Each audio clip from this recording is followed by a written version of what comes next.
Assalamu alaikum students. I am Abid Hussain, mathematics teacher, and today class first year chapter number 9. Chapter number 9 is linear programming. Linear programming एक ऐसा method है जिससे हम linear inequalities solve करेंगे। Linear inequalities solve करने के different method हैं, लेकिन जो हम मेथड यूज़ करेंगे जो हमारे सिलेबस में है वो है ग्राफिकल मेथड। तो सबसे पहले हम चेक करते हैं कि लीनियर प्रोग्रामिंग में लीनियर इनइक्वलिटीज होती क्या हैं। ऐसी तमाम की तमाम expressions in two variable x and y in the form of a x plus b y is less than c हो, या a x plus b y greater than c हो, या फिर less or equal to c हो, या फिर greater or equal to c हो। इन चारों में से किसी भी फॉर्म में एक्स वाई वेरिएबल में लिखी जाएंगी एक्सप्रेशंस, इन्हें कहेंगे लीनियर इनइक्वलिटीज। अब ज़ाहिर है कि इनके जब ग्राफ ड्रा करेंगे तो इनका ग्राफ ड्रा करने के लिए हमें एक बाउंड्री वैल्यू चाहिए कि किससे लेस है और किससे ग्रेटर है। इसके लिए हम इक्वेशन ऑफ लाइंस कैलकुलेट करते हैं लीनियर इनइक्वलिटीज़ के लिए, और वो उसको नाम दे देते हैं एसोसिएटेड या करस्पॉन्डिंग इक्वेशंस। एसोसिएटेड इक्वेशन और करस्पॉन्डिंग इक्वेशन एक ऐसी इक्वेशन होती है लीनियर इनइक्वलिटीज़ की जिसमें इनइक्वलिटीज़ को रिप्लेस कर देते हैं इक्वल टू के साइन में। फॉर एग्ज़ाम्पल, चाहे लेस है, चाहे ग्रेटर है, चाहे लेस आर इक्वल टू है, चाहे ग्रेटर आर इक्वल टू है, इसकी जो हमारे पास एसोसिएटेड इक्वेशन बनेगी वो ये बन जाएगी कि a x plus b y is equal to c. जिस वक्त a x plus b y is equal to c बनेगी, ये टू वेरिएबल लीनियर इक्वेशन आ जाती है जो हम इससे पहले पढ़ चुके हैं कि इसका ग्राफ एक स्ट्रेट लाइन बनती है। तो इस तरह एक स्ट्रेट लाइन ड्रॉ करके फिर हम चेक करेंगे इनइक्वलिटी का ग्राफ कहाँ पर लाई करेगा। इसके लिए मैंने एक छोटी सी एग्जांपल ले ली है, एक single linear inequality 2x minus 5y is greater or equal to 10। इसके पहले स्टेप के अंदर स्टेप 1 में हम कैलकुलेट करेंगे number 1 associated equation. Associated equation, इसकी जो एसोसिएटेड इक्वेशन मिलेगी वो क्या मिलेगी हमें, जस्ट इनइक्वलिटी को इक्वल टू के साथ में कन्वर्ट करेंगे, that is 2x minus 5y is equal to 10। इसको सेकंड का नाम दे देंगे और गिवन को फर्स्ट का नाम दे दिया। मैंने आपको पहले भी कहा था कि जिस वक्त लीनियर इक्वेशंस आ जाती है टू वेरिएबल में तो फिर उसका ग्राफ एक स्ट्रेट लाइन होगा। लिहाजा स्ट्रेट लाइन ड्रॉ करने के लिए सिर्फ 2 पॉइंट की ज़रूरत पड़ेगी। तो वो 2 पॉइंट मैं कैलकुलेट करूँगा, x intercept and y intercept. Therefore we will take x intercept. What is x intercept? For x intercept के लिए हम y is equal to 0 put करेंगे इस सेकेंड इक्वेशन के अंदर। जो ही y 0 पुट करेंगे तो ये बन जाएगा that is 2x is equal to 10 implies that x is equal to 5, therefore we can say that the x intercept is 50 is a x intercept।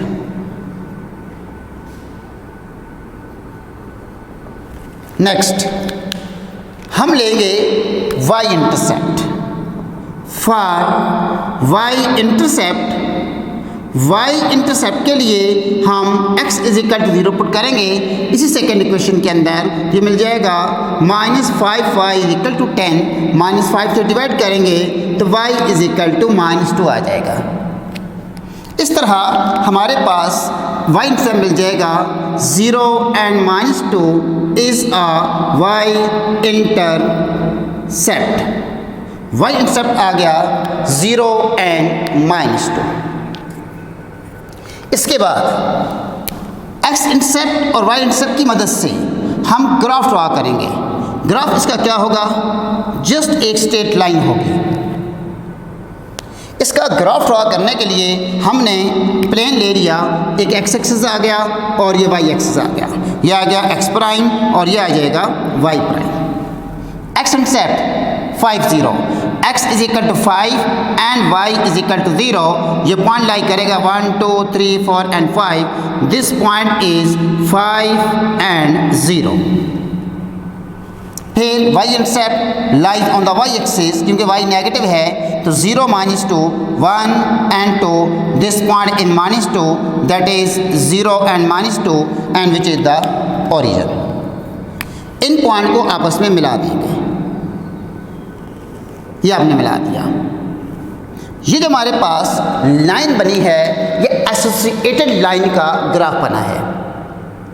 इस लाइन को बोल्ड, जितना मैंने ड्रॉ किया बोल्ड फेस में होगा अगर इनइक्वलिटी के अंदर ग्रेटर आर इक्वल टू या लेस आर इक्वल टू होगा।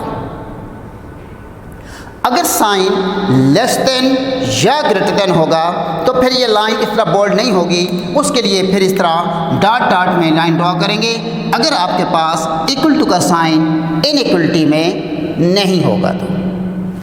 लेकिन क्योंकि हमारे पास इक्वल टू का साइन मौजूद था इसलिए हमने इसको बोल्ड ड्रॉ कर दिया। अब ये लाइन ओरिजिन से तो पास हो ही नहीं रही, हमारे पास इक्वेशंस तो नहीं थी, इनइक्वलिटी थी। इसके लिए इसने एक्स वाई प्लेन को दो हिस्सों में तकसीम कर दिया। एक लाइन के ऊपर वाला हिस्सा है, एक लाइन के नीचे वाला हिस्सा है। इसको भी हाफ प्लेन का नाम देते हैं, इसको भी हाफ प्लेन का नाम देते हैं। ये अबव द लाइन हो गया और ये बिलो द लाइन होगा। इन हाफ प्लेन में से कौन सा प्लेन सोल्यूशन रीजन होगा, इसके लिए चाहे वो अबव द लाइन है या बिलो द लाइन है, कोई एक पॉइंट उठाकर लीनियर इनइक्वलिटी में डालेंगे, जिस पॉइंट को नाम देंगे टेस्ट पॉइंट। लेकिन क्योंकि ये ओरिजिन से पास नहीं हो रहा, ओरिजिन को पुट करना आसान होता है, इसलिए we will take this origin as a test point to check the solution region is above the line और below the line. Therefore, we will take origin that is 0 0 as a test point. Now, taking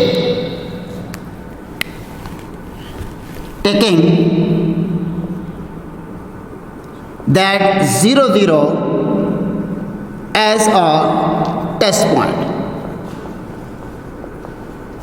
test point 0 0 ले लिया। ये 0 0 कहाँ put करेंगे, given linear inequality में। That is first inequality 0 minus 0 is greater or equal to 10, that is 0 is greater or equal to 10। क्या 0 10 से बड़ा हो सकता है, not possible, so which is false। जाहिर है कि या ग्रेटर होगा या इक्वल टू होगा, लेस होता तो या लेस होगा, इक्वल टू, दोनों तो एट ए टाइम वो नहीं हो सकते। इन दोनों में से कोई भी ट्रू होगा तो हम कहेंगे ट्रू है।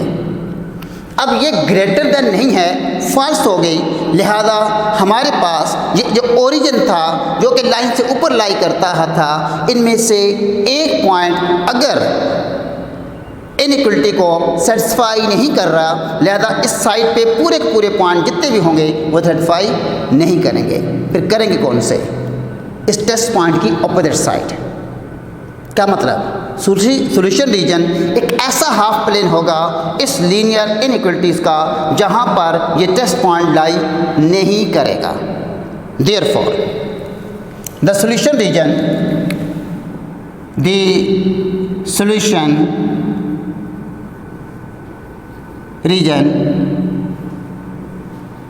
is a half plane where test point this 0 0 do not lie. क्या मतलब? अब यहां पर इस इनइक्वलिटी में चेक करो, ये लाइन से नीचे है, that is below the line as shaded. हम क्या करेंगे, ये जो हमारे पास इनइक्वलिटी है इसमें वो हिस्सा जो कि लाइन से नीचे का है और टेस्ट पॉइंट यहाँ पर लाई नहीं करता, टेस्ट पॉइंट तो लाइन से ऊपर है, इसको पेंसिल से हल्का हल्का शेड कर देंगे और इस तरह ये जो शेडेड रीजन होगा ये हमारा सोल्यूशन रीजन होगा. ठीक है, और उसकी बाउंड्री जो होगी वो क्लोज होगी. और क्यों क्लोज होगी? इस वजह से क्योंकि क्वेश्चन के अंदर ग्रेटर और इक्वल टू था. तो इस तरह आप लोगों ने इनइक्वलिटी का, एक सिंगल इनइक्वलिटी का मैंने आपके सामने ग्राफ ड्रॉ किया, इनइक्वलिटी का ग्राफ इसी तरह ड्रॉ करेंगे. एक सिंगल इनइक्वलिटी का, अगर एक क्वेश्चन के अंदर एक से ज़्यादा इनइक्वलिटीज़ होंगी तब भी आप लोगों ने एक एक इनइक्वलिटी का ग्राफ ड्रॉ करना है. फिर तमाम इनइक्वलिटीज़ को क्या करेंगे, ग्राफ को कंबाइन करेंगे, एक हमारे पास फाइनल ग्राफ आ जाएगा. फॉर एग्जांपल आगे हम चलते हैं, एक्सरसाइज 9.2 को लेते हैं. एक्सरसाइज 9.2 के अंदर ये दो इनइक्वलिटीज तो मौजूद हैं, लेकिन साथ साथ ये भी लिखा हुआ है x and y both are greater or equal to 0. मतलब बोथ पॉजिटिव, मतलब दोनों की दोनों लाइज करती हैं फर्स्ट क्वाड्रेंट के अंदर. इसका मतलब ये हुआ कि हम तमाम के तमाम सोल्यूशन को कंबाइन करेंगे तो रिजल्ट होगा वो फर्स्ट क्वाड्रेंट के अंदर लाई करेगा. तो ऐसा सॉल्यूशन जो फर्स्ट क्वाड्रेंट के अंदर लाई करे, रिस्ट्रिक्शन उसके अंदर हो कि ये लाजमी फर्स्ट ही क्वाड्रेंट के अंदर लाई करेगा, that solution region is said to be a feasible region. तो फिजिबल रीजन एक ऐसा रीजन होता है जो ओनली फर्स्ट क्वाड्रेंट के अंदर लाई करता है. तो लिहाजा हम सबसे पहले इन दोनों का ग्राफ ड्रॉ करेंगे और उसके बाद ओनली फर्स्ट क्वाड्रेंट के अंदर इसको शेड करेंगे. तो इसके लिए जो पहला प्रोसेस था वही होगा, हम सबसे पहले कैलकुलेट करेंगे एसोसिएटेड इक्वेशन, दोनों के एक्स और वाई इंटरसेप्ट, फिर दोनों का ग्राफ ड्रॉ करने के बाद हम सॉल्यूशन रीजन हम ले लेंगे only in the first quadrant. Now first of all solution के अंदर द एसोसिएटेड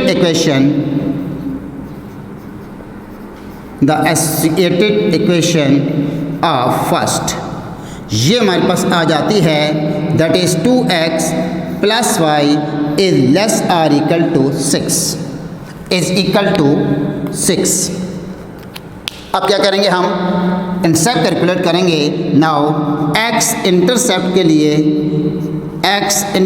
लिए y 0 पुट करेंगे, यह आ जाएगा 2x equal to 6, imply that x is equal to 3, therefore 3 0 is a x intercept.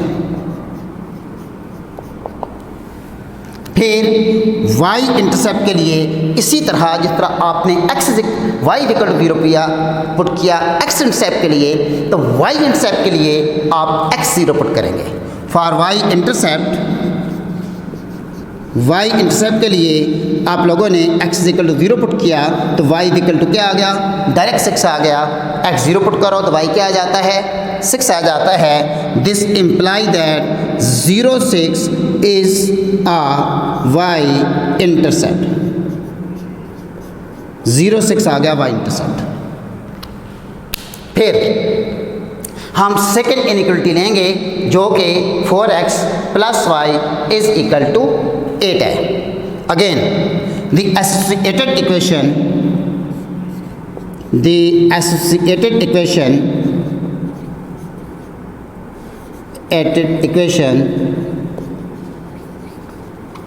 Of second की इक्वेशन आ जाती है, क्या आ जाएगी 4x + y is equal to 8। इसको नाम दे दिया मैंने थर्ड का और इसको नाम दे दूंगा फोर्थ का। इसके भी आप लोगों ने x और y इंटरसेप्ट कैलकुलेट करने हैं। Now what is x intercept? x intercept के लिए y is equal to 0 put करेंगे तो 4x इज इक्वल टू 8 आ जाएगा, मतलब x इज इक्वल टू 2 आ जाएगा। इस तरह 2 0 इज a x इंटरसेप्ट। फिर हम इसी का कैलकुलेट करेंगे y intercept. Again y intercept के लिए हम x is equal to 0 put करेंगे, डायरेक्ट आ जाएगा y इज इक्वल टू 8। इस तरह 0 8 इज a y इंटरसेप्ट।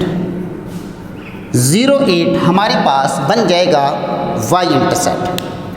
अब x और y इंटरसेप्ट कैलकुलेट करने के लिए अगले स्टेप के अंदर हम ड्रा करेंगे इसका ग्राफ ड्रा करने के लिए सिमिलरली जितना हमने पहले लिया था, दोनों के दोनों ग्राफ एक ही XY प्लेन के अंदर ड्रा करेंगे। ओरिजिन और इस तरह आ जाएगा ये x एक्सिस और ये y एक्सिस। थोड़ा छोटा कर लेते हैं, x axis and y axis.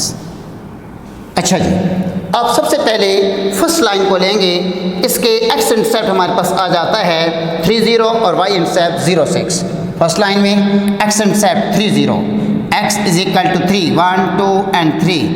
This point is 3 and 0, इसका नाम देंगे a का।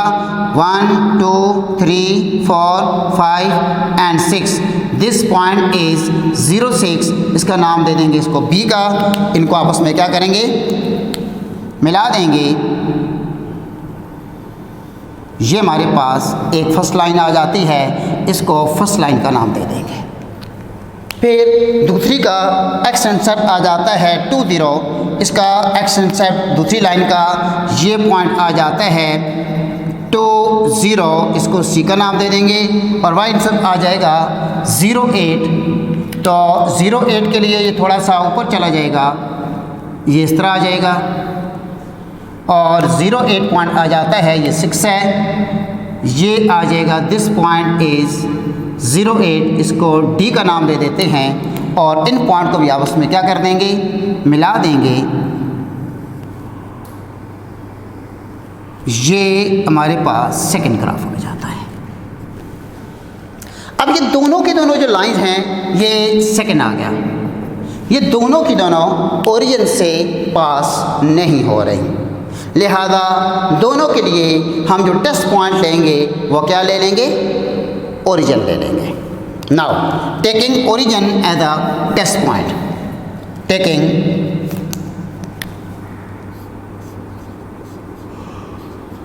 That 0 0 as a test point, therefore add 0 0। ये दोनों की दोनों इनइक्वलिटी जो क्वेश्चन के अंदर गिवन थी, इसी के अंदर x और y दोनों 0 पुट करेंगे। इस तरह फर्स्ट इनइक्वलिटी हमारे पास आ जाती है 0 ≤ 6 और सेकंड इनइक्वलिटी हमारे पास आ जाती है 0 ≤ 8।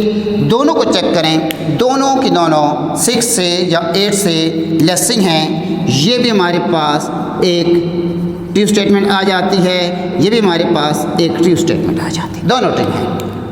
लिहाजा दोनों का सॉल्यूशन टुवर्ड्स द ओरिजिन इस साइड पे होगा, इधर होगा, लेकिन अभी मैं शेयर नहीं करूँगा। इसके साथ साथ आपको ये भी गिवन है कि x and y both are greater or equal to 0। Also x is greater or equal to 0 and y is greater or equal to 0। दोनों की दोनों पॉजिटिव। क्या मतलब, solution region lies in the first quadrant. because x and y both are positive in the first quadrant। इसका मतलब ये हुआ imply that solution region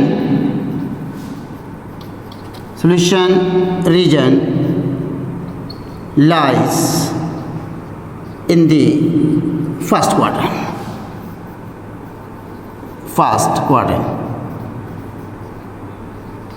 अगर ये फर्स्ट क्वाड्रेंट के अंदर लाई करता है तो फिर हमारे पास सोल्यूशन रीजन होगा कौन सा।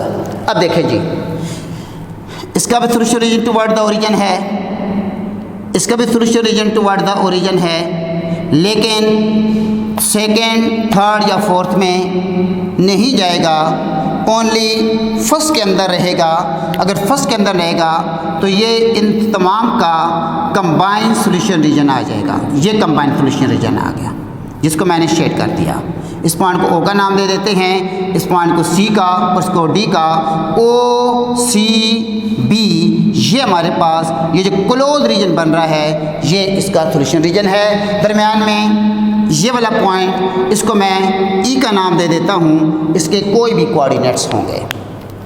इस तरह ये तमाम के तमाम ओ सी ई बी ओ ये जो क्लोज रीजन बन रहा है which is the required solution region, जिसमें ओ सी ई बी ये इसके कॉर्नर पॉइंट्स भी हैं। क्या मतलब कि ऐसे पॉइंट हैं जो सॉल्यूशन रीजन के अंदर लाई करते हैं और एसोसिएटेड लाइन ऑफ इक्वेशंस आपस में इंटरसेक्ट हो रही हैं। x इज इक्वल टू 0 भी एक एसोसिएटेड लाइन ऑफ इक्वेशन होगी, y इज इक्वल टू 0 भी एक एसोसिएटेड लाइन ऑफ इक्वेशन होगी, क्योंकि आपको ये गिवन है x is greater or equal to 0 and y is greater or equal to 0। तो इस तरह आपका ये जो दरमियान वाला सॉल्यूशन रीजन होगा ये हमारे पास रिक्वायर्ड सॉल्यूशन रीजन बनेगा। कितनी इनइक्वलिटीज़ का? 4 का। 2 तो x is greater or equal to 0, y is greater or equal to 0 बनती हैं, बाकी 2 हमारे पास नेक्स्ट इनइक्वलिटीज़ x y में। तो इस तरह आप लोगों ने तमाम के तमाम इनइक्वलिटीज़ को कंबाइन करके एक कंबाइंड सॉल्यूशन रीजन कैलकुलेट कर लिया। यही आपका 9.2 का क्वेश्चन था, क्वेश्चन नंबर 2 का फर्स्ट पार्ट। थैंक यू, 1 का first part. Thank you very much. अल्लाह हाफ़िज़।